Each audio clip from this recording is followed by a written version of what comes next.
his storytelling debut. As the group sits around in the noonday sun for their precious 15 minutes of joke-telling, which opens with the well-received 183 about the two dogs arguing over proprietorship of a fire hydrant, the novice seizes the moment and abruptly chimes in with 185, an elm tree replacing the hydrant. No reaction, not even a smile. Undaunted, he changes the subject with 273. Dead silence.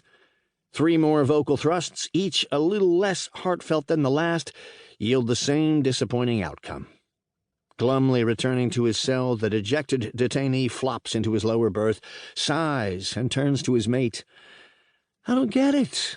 When you told 273 last week, all the guys cracked up. Same deal with 185.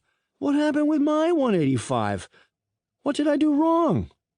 Following a painful pause and a grimace, the cellmate tells it like it is. "Face it, some guys know how to tell a story, and some just don't." "We can think of a story," writes Ferris Jaber in Harper's Magazine, "as a choreographed hallucination that temporarily displaces reality.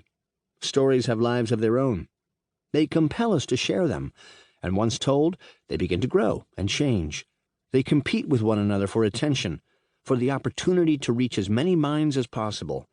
They find each other, intermingle, and multiply. Most effective stories are adaptable, and those skilled at telling them know how to alter characters and sets to appeal to a range of audiences, or what anthropologists call mythic substitution. Take the Highland Andean story of the constellation of the llama and her cría, baby, being stalked by a fox.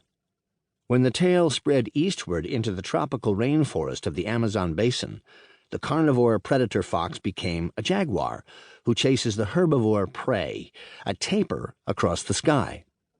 When it migrated to the foothills between the two ecozones, the tapir was replaced by a deer.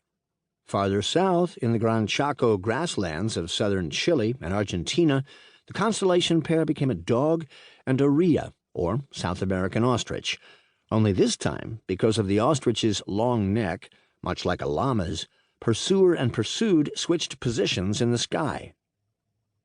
Stories of creation are commonly termed myths, but the word myth carries a double-barreled definition that bothers me. On the one hand, it's just a story, a traditional story that often addresses a natural phenomenon and involves supernatural beings. On the other hand, a myth is also defined as a false belief based on fantasy or delusion, an all-made-up form of thinking. In that second sense, myth translates as a veiled or fabricated truth, a product of the fanciful imagination waiting to be debunked by science and replaced with real truth. But for people who tell their myths to relate events they experience to beliefs and practices in their daily lives, myths capture a valid and essential truth of the human experience. Take, for example, seasonal festivals like Dies Natalis Solis Invicti, Birthday of the Unconquered Sun, the Roman celebration of the winter solstice. The story behind the holiday likely descends from the 15th century BCE tale of Mithra, the Indo-Iranian god of light, who ventures annually among the constellations of the zodiac. Ever watchful and protective of all who dwell below, he requires people to ask him to renew himself at his lowest point. Such solstice-based festivals have been recognized around the world and endure even today as a time to rejoice that the sun god has reached his critical turning point low in the winter sky. Indeed, it seems that every culture in the world recognizes and celebrates the advent of the seasonal return of natural light at the very time when they need it most, in the dead of winter.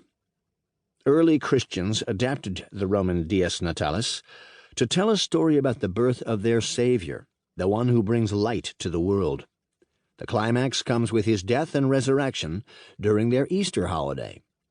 And although I would not consider myself a religious person, I too feel joy when, after a long, hard winter, I bear witness to the days warming up, the snow melting, and the first green plants sprouting in my front yard, all thanks to the increasing radiance that occurs when the sun has passed